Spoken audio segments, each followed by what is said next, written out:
Hi guys, welcome to we learn. World ജോഗ്രഫിയുടെ 19ാമത്തെ video ആണ്. നമ്മൾ ജോഗ്രഫിയുടെ ഇതിനു മുമ്പുള്ള ക്ലാസ്സുകളിൽ നോക്കിയിട്ടുണ്ടായിരുന്നത് കോണ്ടിനെൻ്റൽ ഡ്രിഫ്റ്റ് തിയറിയും അതുപോലെ തന്നെ കൺവെർഷൻ സെൽ തിയറിയുമാണ്. നമ്മുടെ UPSC, KIS അതുപോലെ തന്നെ PSC ഡിഗ്രി ലെവൽ എക്സാംസ്, അപ്പോൾ ഇങ്ങനെയുള്ള എക്സാംസിനൊക്കെ വളരെ പ്രധാനപ്പെട്ട ഒരു ടോപ്പിക്കാണ് നമ്മുടെ കോണ്ടിനെൻ്റൽ ഡ്രിഫ്റ്റും അതിനെ പിന്തുടർന്ന് വരുന്ന കൺവെക്ഷൻ സെൽ തിയറിയും സീ ഫ്ലോർ സ്പ്രെഡിങ്ങും മിഡ് ഓഷ്യാനിക് റിഡ്ജും പ്ലേറ്റ് ടെക്ടോണിക്സും തുടങ്ങി വരുന്ന അനേകം ടോപ്പിക്കുകൾ. അപ്പോൾ ഇന്ന് നമ്മൾ നോക്കാനായിട്ട് പോകുന്നത് സീ ഫ്ലോർ സ്പ്രെഡിങ് തിയറി എന്തെന്നുള്ളതാണ്. അപ്പോൾ ഈ ഒരു തിയറി എക്സ്പ്ലെയിൻ ചെയ്യുന്നത് കൺവെർഷൻ സെൽ തിയറിനെ ബേസ് ചെയ്തുകൊണ്ടാണ്. അപ്പോൾ നമ്മൾ ഇതിനു മുമ്പ് നമ്മൾ എടുത്ത കൺവെർഷൻ സെൽ തിയറിയുടെ വീഡിയോ കാണാത്തവർ അത് കണ്ടിട്ട് ഈ ഒരു വീഡിയോ കാണുന്നതായിരിക്കും നിങ്ങൾക്ക് ഈ ഒരു കൺസെപ്റ്റ് മനസ്സിലാകുവാനായിട്ട് എളുപ്പം. അല്ലെങ്കിൽ നിങ്ങൾ പലപ്പോഴും കൺവെർഷൻ സെൽ എന്താണെന്നുള്ളത് ഈ ഒരു ടോപ്പിക്കിൽ വരുന്ന സമയത്ത് നിങ്ങൾക്ക് അത് കണക്ട് ചെയ്യാനായിട്ട് ബുദ്ധിമുട്ട് വരും. അപ്പോൾ അങ്ങനെ ബുദ്ധിമുട്ടുള്ളവർ ആ ഒരു വീഡിയോ കണ്ടിട്ട് സീ ഫ്ലോർ സ്പ്രെഡിങ് എന്തെന്ന് നോക്കുന്നതായിരിക്കും കുറച്ചും കൂടി നല്ലതായിട്ടിരിക്കുക. 1950കളിൽ ഓഷ്യാനോഗ്രാഫേഴ്സ് നമ്മുടെ കടലിൻ്റെ അടിത്തട്ടിനെ കുറിച്ച് വളരെ അനേകം പഠനങ്ങൾ നടത്തുകയുണ്ടായി. അങ്ങനെ ഈ ഒരു ഓഷ്യൻ മാപ്പിങ്ങിൻ്റെ ഭാഗമായി കടലിൽ രൂപം കൊണ്ടു വന്നിട്ടുള്ള അനേകം ലാൻഡ് ഫോംസുകളെക്കുറിച്ചുള്ള വിവരങ്ങൾ ഇവർക്ക് ലഭിക്കുകയും ചെയ്തു. അങ്ങനെ ഈ ഒരു ഓഷ്യൻ മാപ്പിങ്ങിനെ തുടർന്ന് ഓഷ്യാനോഗ്രാഫേഴ്സിൻ്റെ മുന്നിലേക്ക് വന്ന 3 പ്രധാന ചോദ്യങ്ങളായിരുന്നു. ഒന്നാമതായി, എന്തുകൊണ്ടാണ് നമ്മൾ സീ ഫ്ലോറിൽ കാണപ്പെടുന്ന ഏതൊരു റോക്ക് അല്ലെങ്കിൽ ഏതൊരു ശിലയും നമ്മൾ പരിശോധിച്ച് കഴിഞ്ഞാലും അവയുടെ കാലപ്പഴക്കം മിഡ് മെസസോയിക് കാലഘട്ടത്തിനേക്കാളും പഴയതായിട്ട് നമുക്ക് കാണുവാനായിട്ട് സാധിക്കുന്നില്ല. മിഡ് മെസസോയിക് കാലഘട്ടം എന്ന് പറഞ്ഞാൽ നമ്മുടെ പാഞ്ചയെ വിഭജിച്ച് ഗോണ്ട്വാന ലാൻഡും അതുപോലെ തന്നെ ലറേഷ്യയുമായിട്ടുണ്ടായിരുന്ന കാലഘട്ടമാണ്. അങ്ങനെ ഈ കാലഘട്ടത്തെക്കാളും നമ്മുടെ പാഞ്ചിയായ്ക്ക് വിഭജനം നടന്ന ഗോണ്ട്വാന ലാൻഡും ലറേഷ്യയും ഉണ്ടായ ആ കാലഘട്ടത്തിനേക്കാളും പഴയതായിട്ടുള്ള ഒരു ശിലകളും ഒരു റോക്ക് പോലും നമുക്ക് കടലിൻ്റെ അടിത്തട്ടിൽ സീ ഫ്ലോറിൽ നമുക്ക് കാണുവാനായിട്ട് നമുക്ക് സാധിക്കുന്നില്ല എന്നൊരു കണ്ടുപിടുത്തം ഇവർ നടത്തി. അതിനുള്ള കാരണം എന്തെന്ന് ഒന്നാമതായിട്ട് ഇവരുടെ മുന്നിലേക്ക് വന്ന ചോദ്യം ഇതായിരുന്നു. ഇതിൽ നിന്ന് നമുക്ക് മനസ്സിലാക്കുവാനായിട്ട് സാധിക്കുന്നത് മുൻ കാലഘട്ടങ്ങളിൽ ഉണ്ടായിരുന്ന ഓഷ്യൻ ക്രസ്റ്റ് ഇന്ന് നമുക്ക് കാണുവാനായിട്ട് സാധിക്കില്ല എന്നതാണ്. എന്തുകൊണ്ട് അങ്ങനെ സംഭവിച്ചു? രണ്ടാമതായി ഓഷ്യാനോഗ്രാഫേഴ്സിൻ്റെ മുന്നിലേക്ക് വന്ന ചോദ്യം ഇതാണ്. കടലിൽ രൂപം കൊണ്ടുവരുന്ന MOR അല്ലെങ്കിൽ മിഡ് ഓഷ്യാനിക് റിഡ്ജിനോട് ചേർന്ന് കിടക്കുന്ന പ്രദേശങ്ങളിൽ വളരെ യങ്ങായിട്ടുള്ള വളരെ പുതിയതായിട്ട് രൂപം കൊണ്ടുവരുന്ന പുതിയ യങ്ങായിട്ടുള്ള ശിലകൾ നമുക്ക് കാണുവാനായിട്ട് സാധിക്കും.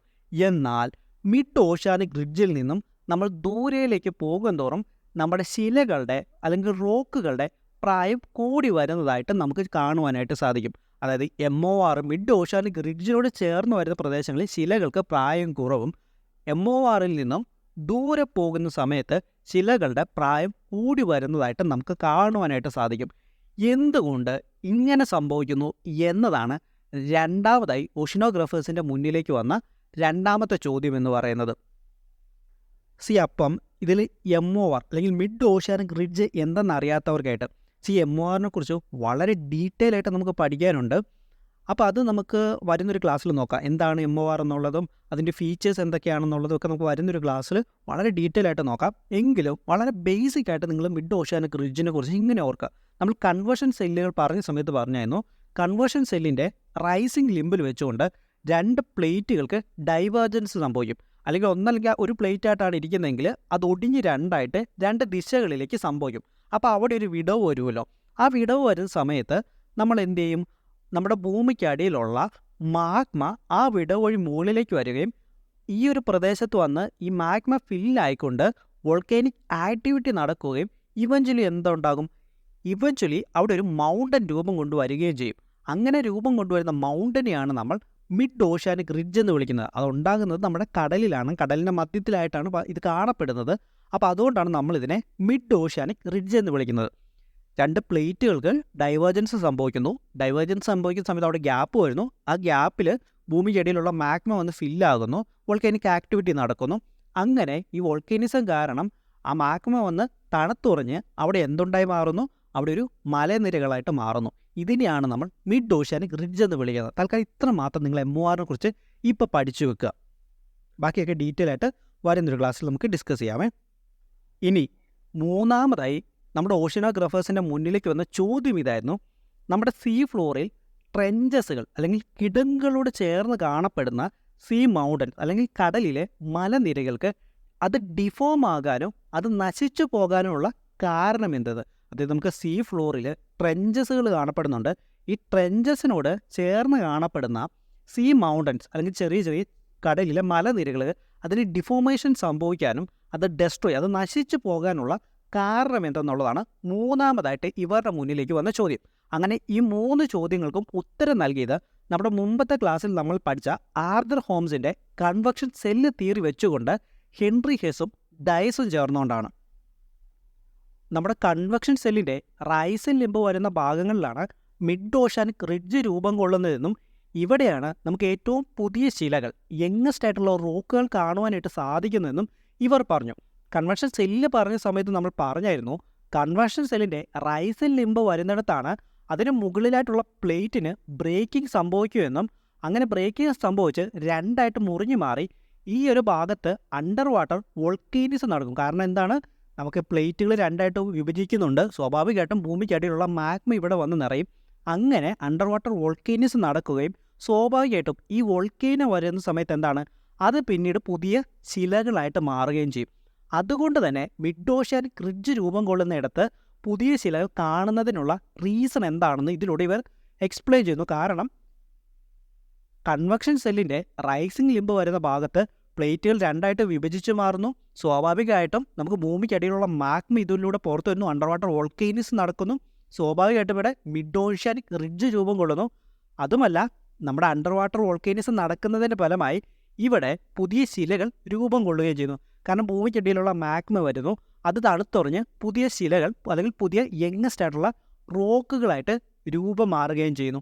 അങ്ങനെ ഒന്നാമത്തെ ചോദ്യത്തിന് ഇവർ ഇതിലൂടെ ഉത്തരം നൽകി. അങ്ങനെ സീ ഫ്ലോർ സ്പ്രെഡ് ചെയ്യുമെന്നും ഹെൻറി ഹെസും ഡയസും പറഞ്ഞു.